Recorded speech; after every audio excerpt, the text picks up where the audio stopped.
नमस्कार, मी मिनल तुमचं आजच्या नवीन व्हिडिओमध्ये मनापासून स्वागत करते. तर बरेच दिवस झाले आपले व्हिडिओ आले नाहीत, पण काही व्हिडिओ माझ्या आधी शूट झालेले होते, पण ते मी अपलोड केलेले नव्हते. तर मी आता तेच व्हिडिओ एडिट करून अपलोड करते आहे. बाकीचे नवीन काय असेल ते मी तसं अपडेट टाकेल ग्रुपला, आपल्या याला यूट्यूबला.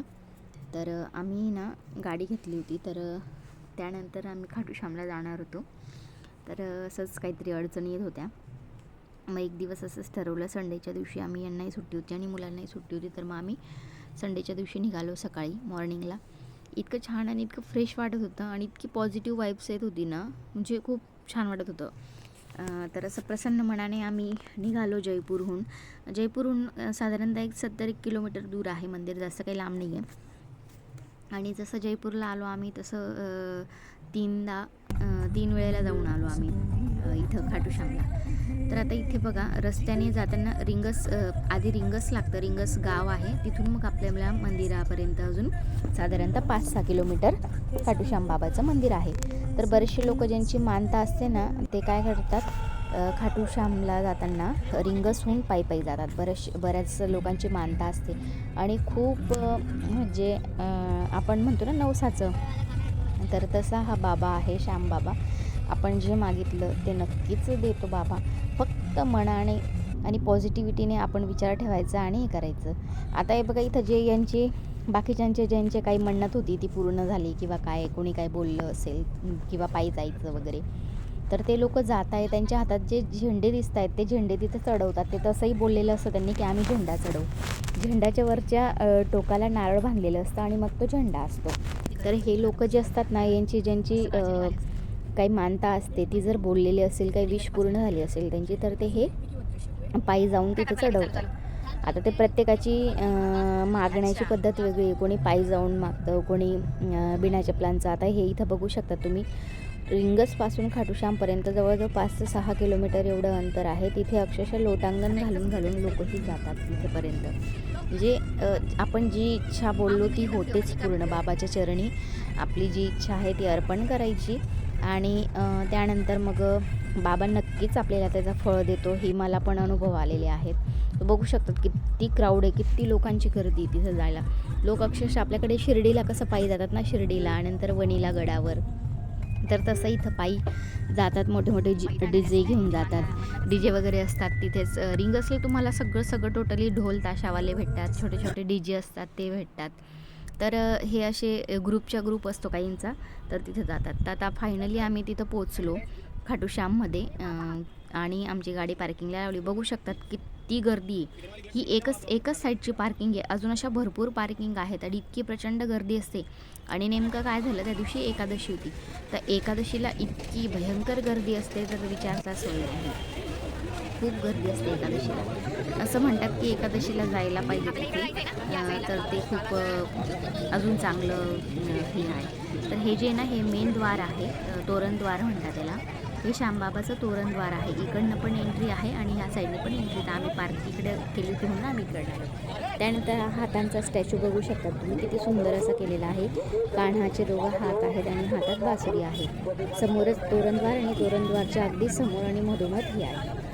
तर बघू शकता इथं अशी हे जे टीका वगैरे लावणारे असतात ना, यांचा तर इतका गोंधळ चालतो. जबरदस्ती तोंडापुढे यायचा आणि जबरदस्ती तो टीका लावायचा प्रयत्न करायचा आणि मग आपल्याकडून पैसे घ्यायचे टीका लावायचे. बरं, त्यांचं पण पोट भरायचं साधन आहे, आपण त्याबद्दल काही म्हणत नाही. पण तिथं एक प्रकारे हा स्कॅमच चालतो. डायरेक्ट 4-5 जणं असतात, अगदी प्रत्येकाने वेगवेगळ्या लावून देतात आणि मग प्रत्येकाकडून वेगवेगळा पैसा घ्यायचा त्यांनी. म्हणजे असं त्यांचं असतं. म्हणून जर तुम्ही जात असाल तर थोडंसं काळजीपूर्वक आणि लक्षपूर्वक द्यायचं. आता इथं बघा, असे धागे वगैरे बांधलेले असतात, त्यांच्या काही इच्छा असतात. कोणी कुठेही धागे वगैरे असतात बांधलेले असेल तिथे बांधून द्या. तर खरंच खूप त्या पावनभूमीमध्ये ज्यावेळेला पाय ठेवतो ना, त्यावेळेला अक्षरशः एक वेगळी एनर्जी असते, वेगळीच एनर्जी. म्हणजे इतकं आपण सगळं विसरून जातो. डोक्यात काही असेल ना टेन्शन वगैरे, तर ते सगळं विसरून आपण अगदी त्या वातावरणात इतकं सामावून जातो ना, आणि ती इतकं छान वाटतं. आता इतकी गर्दी होती, आम्हाला जवळजवळ दर्शनाला 3-3.5 तास लागले. पहिल्यांदा असं झालं, आम्ही 2-3 वेळेला गेलेलो ना, त्यावेळेला एवढी गर्दी नव्हती. आता गर्दी इतकी प्रचंड वाढली की संपूर्ण भारतातून लोक इथं येतात. भारतातूनच नाही तर फॉरेनर्ससुद्धा इथं दर्शनासाठी येतात. इतकी गर्दी झालेली आहे आता सध्याच्या म्हणजे 2-1 वर्षापासून भयंकर या बाबाची प्रचिती यायला लागली त्यांना.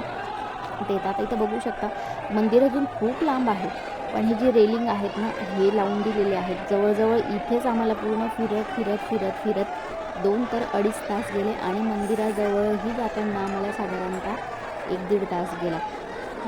पण इतकं चाललो, पण अजिबात दमायला झालं नाही का, असं वाटलं नाही की आता कंटाळा येतो चालून. अगदी माझे लहान मुलं, दुसरे लहान मुलं होते, ते चालत होते. काहींचे इतके लहान होते की ते अगदी हातात म्हणजे 1 महिन्याचं लेकरू घेऊन आलेले होते बरेचसे जण. खरंच खूप छान वाटतं. सगळं आपलं माइंड फ्रेश होतं, डोक्यात कसलाच विचार राहत नाही. फक्त आपल्याला एकच इच्छा असते आणि एकच ओढ असते, ती म्हणजे बाबांना भेटण्याची. तर खरंच खूप छान वाटतं. आता फौजींमुळे हा योग आला म्हणायला काही हरकत नाही, कारण फौजी जर माझ्या आयुष्यात आले नसते तर मला या सगळ्या गोष्टी अनुभवायला बघायला भेटल्या पण असत्या, पण तो काही गोष्टी वेगळ्या राहिल्या असत्या. सो मी खरंच स्वतःला खूप हे समजते, स्वतःला खूप भाग्यवान समजते, भाग्यशाली समजते की मला फौजी मिळाले. आणि खरंच खूप छान वाटतं. आता बघा इथून आता मंदिर इथून जवळच आहे. हे जे ग्रीन कापड लावलेलं आहे ना, मंदिर इथून जवळ आहे, पण इथून एवढी गर्दी होती की आम्हाला अक्षरशः एक पाऊल पुढं करत आम्हाला 1-1 दीड तास जायचं, इतकी गर्दी. आता हे जे मेन मंदिर आहे ना, मंदिरलाच दर्शन घेण्यासाठी हे जे रेलिंग वगैरे आहे ना, हे लावले गेलेले आहेत. इथून अजून आपल्याला पुढे जायचं आहे.